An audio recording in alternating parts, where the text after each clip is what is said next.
நான் சௌந்தர்யா பேசுகிறேன். இன்றைக்கி நம்ம என்ன பார்க்க போகிறோம் அப்படின்னு பார்த்தீங்கன்னா, ஒரு சின்ன மோட்டிவேஷனான ஸ்டோரி தான். இது உங்களுக்கு சேஞ்ச் ஆகும்னு நினைக்கிறேன் லைஃப்பில். என்னென்னா, ஒரு அழகான குடும்பம், அப்பா அம்மா 2 பசங்க. இவங்க எல்லாருமே நாளைக்கு வந்து ஃப்ளைட்டில் ஒரு ஊருக்கு போகணும் அப்படின்ட்டு ஒரு பயணம் பண்ணணும் அப்படின்ட்டு டிசைட் பண்ணியிருக்காங்க. ஸோ அவருடைய டிரைவர் கிட்ட சொல்கிறாங்க, எனக்கு 5 மணிக்கு ஃப்ளைட்டு, நீ 4 மணிக்கு போல் வந்துடு, என்னை கூட்டிகிட்டு போகணும், எங்கள் எல்லாரையும் கூட்டிகிட்டு போகணும் அப்படின்னு சொல்கிறாங்க.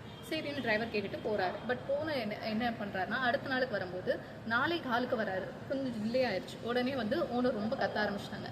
சொன்ன டைமுக்கு வரமாட்டியா, என்ன ஏன் இப்படி இருக்கு, நாங்கள் போகணும்னு சொல்கிறோம்ல அப்படின்னு எல்லாம் சொல்கிறாங்க. சரி, எல்லாருமே வண்டியில் கிளம்பி போகிறாங்க. போய்கிட்டு இருக்கும்போது பாதி தூரத்தில் என்ன ஆகுதுன்னா, வண்டி பிரேக் டவுன் ஆகுது. பிரேக் டவுன் என்ன ஆனிச்சுன்னா, ஓனர் ரொம்ப கத்த ஆரம்பிச்சிடாரு. ஏன் இந்த வண்டியை கூட உன்னால் ஒழுங்காக பார்த்து வைக்க முடியாது, நான் சொல்லியிருந்தேன்ல நாளைக்கு நாங்கள் போகணும் அப்படின்னு சொல்லிட்டு, ஏன் இப்படி இந்த மாதிரி பண்ணுற செய்கிற அப்படின்னு ரொம்ப டிரைவரை கொடுத்துட்டாரு. அவர் ஒரு 15 நிமிஷம் டைம் கொடுங்க, நான் என்னால் முடிஞ்ச ஒர்க்கை நான் பண்ணிடுறேன் அப்படின்னு சொல்லி பண்ணுறாங்க. பட் என்ன ஆகுதுன்னா, அதை பொறுத்துக்க முடியாமல் இமீடியட்டாக இன்னொரு கார் பிடிச்சி நாங்கள் போகிறோம்னு சொல்லிட்டு வர காரில் ஏறி போயிடுறாங்க. அங்கே போனதுக்கு அப்புறம் தான் தெரியுது, ஃப்ளைட் வந்து 5 மினிட்ஸ்க்கு முன்னாடியே போயிருச்சு அப்படின்னு சொல்லிட்டு. சொன்ன உடனே இவங்களுக்கு ரொம்ப கஷ்டமாயிருச்சு. ஐயோ, எல்லாம் இந்த டிரைவர்னால தான், அப்புறம் கார் பிரேக் டவுன் ஆயிடுச்சு, இப்படி இந்த ரீசன்னால தான் நான் வந்து இன்றைக்கி ஃப்ளைட்டே மிஸ் பண்ணேன், என்னால் போக முடியல அப்படின்னு ரொம்ப வருத்தப்பட்டேன்.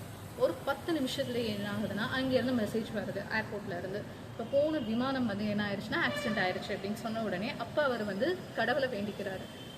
நீ வந்து எனக்கு முதல்ல டிரைவரை வந்து லேட்டாக அனுப்பிச்சி விட்ட, 2வது எனக்கு கார் பிரேக் டவுன் பண்ணேன், இதெல்லாம் தாண்டி நான் போகணும் பண்ணணும்னு நினச்சி என்னால் முடிச்சிருவேன் அப்படின்ட்டு நான் நினச்சது. நீ வந்து எனக்கு ஒரு நல்ல நம்பிக்கையை கொடுத்துருக்க. நான் இந்த மாதிரி பண்ணாமல் இருந்ததுனால தான், அவசரப்பட்டு போகாமல் இருந்ததுனால தான் என்னோடய உயிர் தப்பிச்சது, என் குழந்தை என்னுடைய ஃபேமிலியோட உயிரும் தப்பிச்சது.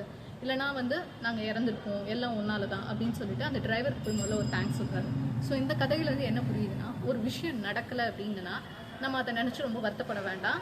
அதை விட ஒரு பெருசாகவே நம்மளுக்கு நல்லதாக நடக்கும் அப்படின்ட்டு நம்ம பிலீவ் பண்ணணும். ஓகேவா? இது நடக்காமல் போனதுனால நம்மளுக்கு என்ன கொஞ்ச நேரம் வருத்தமாக இருக்கும். பட் அது ஏர்போர்ட் கதைங்கிறதுனால இமீடியட்டாக தெரிஞ்சுது. பட் இதே நம்மளுக்கு ரியல் லைஃப்னால் இமீடியட்டாக தெரியாது. கொஞ்சம் டைம் எடுக்கும். அது எடுத்ததுக்கப்புறம் தான் தெரியும், இந்த பின்னாடி இப்படி நடந்தது இந்த நல்லதுக்காக தான் அப்படின்னு சொல்லிட்டு. ஸோ இந்த கதை உங்களோட லைஃப்பை சேஞ்ச் பண்ணும் அப்படின்னு நான் பிலீவ் பண்ணுறேன். தேங்க்யூ.